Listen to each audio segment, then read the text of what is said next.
আমাদের ভোলার লালমোহন উপজেলার ধলিগঞ্জ নগরের মঙ্গল শিকদার বাজারের লঞ্চঘাটের মানে অপোজিটে মেঘনার পারে বন্ধুর বাড়ি রেস্টুরেন্ট অ্যান্ড ফুড পার্কের আজকে শুভ উদ্বোধন উপলক্ষে বিশেষ করে এখানে দেখেন মেঘনার পারে যেই ছেলেরা আছেন তাদেরকে তারা এই রেস্টুরেন্টের পক্ষ থেকে ফ্রিতে আজকে উদ্বোধন উপলক্ষে তাদেরকে খাওয়াচ্ছে অ্যারাবিয়ান একটা হোয়াইট নুডলস।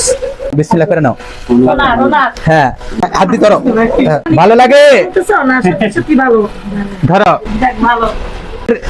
মেঘনার পারে বন্ধুর বাড়ি রেস্টুরেন্ট অ্যান্ড ফুড পার্কের রিয়েলি বলতেছো মন থেকে? এজেন্ট তোমাদেরকে আজকে ফ্রিতে খাওয়াইতেছে রেস্টুরেন্ট, ভালো লাগে না?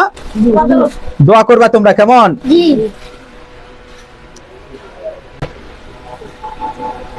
দেখেন মূলত হচ্ছে আমার কাজটা হচ্ছে যারা উদ্যোক্তা আসেন, সবাই আসেন, আমরা সবাই একটু একটু খাই মিলে